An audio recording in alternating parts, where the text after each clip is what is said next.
you doing? I feel like you don't love me as much as I do. Natalie, sit down. What are you... Like it's not mutual. Natalie, you're sleep talking right now. Please sit down, Natalie.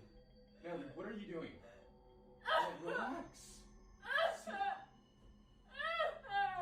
What is going on? Nat, actually, you need to calm down or I'm leaving. So, I just watched Obsession, and the movie was great. I enjoyed every second. But the whole time I was watching, I just kept thinking, is Bear stupid? At one point, I wanted to do Bear like this.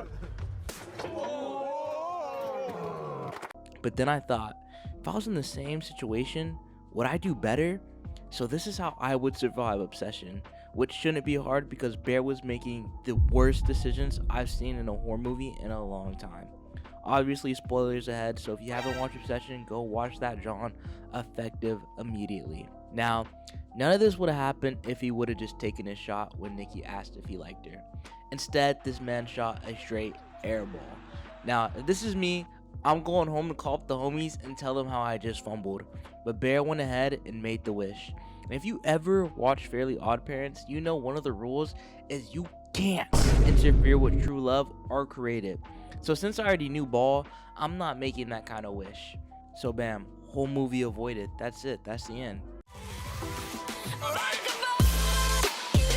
But okay, seriously. If I was put in the exact scenario and made the same exact wish, I'm still moving smarter than Bear. If I see my crush walk inside, then walk back out looking like this,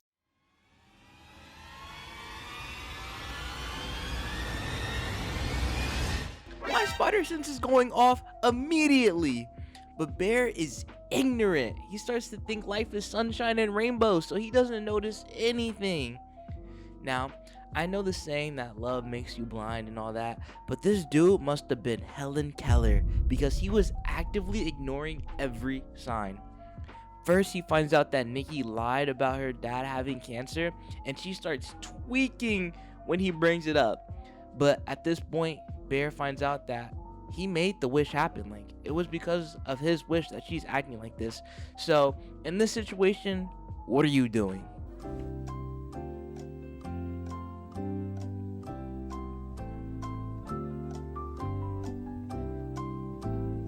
Now, Bear chose to pretend nothing is out of the ordinary. I don't understand why you even did this to yourself. This made you look so fucking stupid.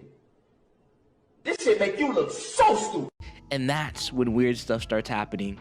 She's watching him sleep, taping the front door shut, and he's letting it all slide.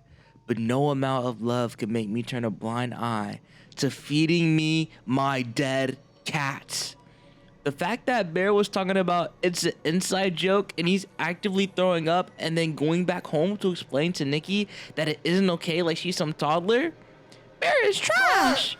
I am not going back home. I'm confessing everything to Sarah right then and there. That's it. You're done. We're done. But Bear's horrible decision making doesn't stop there. He calls the support number to try to get help. First good decision he's made all movie, by the way. Then he says, I don't want to cancel the wish. I want to alter it. Bruh. Okay. He obviously can't do that. He is on the phone with Doctor Strange. So he finally asks how to cancel it. And he finds out he has to. Do yourself now.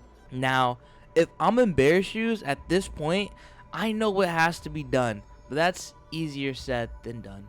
Plus, there's a better solution. We find out later on that you can cancel a wish with another wish. So my plan would be to ask Sarah to cancel out the wish for you, but we know how Bear moves, so obviously he keeps going with it.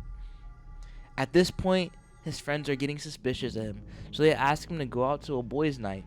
Now me, I'm personally going. Nikki could get a text, but Bear decides to go all the way home and tell her, and she starts tweaking. Not to mention Nikki is a mess at this point. But Bear, a Hall of Fame loser, so she lets her pull up to the party after hearing Sarah got invited. You are a loser.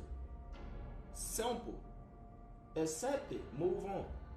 Now, at this point, any sane person is going to realize this isn't right. But if you're like another person at this party and witnessed Bear and Nikki, cops would have been called for sure. Nikki's acting all strange, reciting poems and acting super jealous. Then at one point, the real Nikki breaks free and tries to kill herself. And everybody is panicking and yelling at Bear, and the whole time, Bear looking like this. Good, mud? No. Now, I don't know how his friends didn't hit him with the meanest wombo combo here and end up checking on Nikki. But somehow, Nikki ends up back at his house, and he gets a text from Sarah saying that they need to meet, or she pulling up to the crib, and Bear's not trying to deal with that. So he sneaks away, and as he does, the real Nikki starts pleading for him to kill her. Now, if you hear this and feel no sympathy and don't try in any way to help Nikki, you might be a bottom 5 human. But Bear's gonna say, "What's so bad about being with me?" Bro, what's wrong with him? Something wrong with this nigga, bro. So he meets up with Sarah and they have a good chemistry. Makes you think that maybe they should have ended up together. And Nikki comes and kills Sarah like a Mortal Kombat character. So Bear just witnessed one of his closest friends die in front of him, and he decides to help get rid of the body. Shit like this. Where is your dad? Where is your mom? Where is your family? It's at this point Bear finally realizes he's got to put a stop to this. Something we figured out about an hour ago. So he goes ahead and he buys another Wish-A-Willow after finding out he can cancel out his wish. But since he already made one, he can't make another one.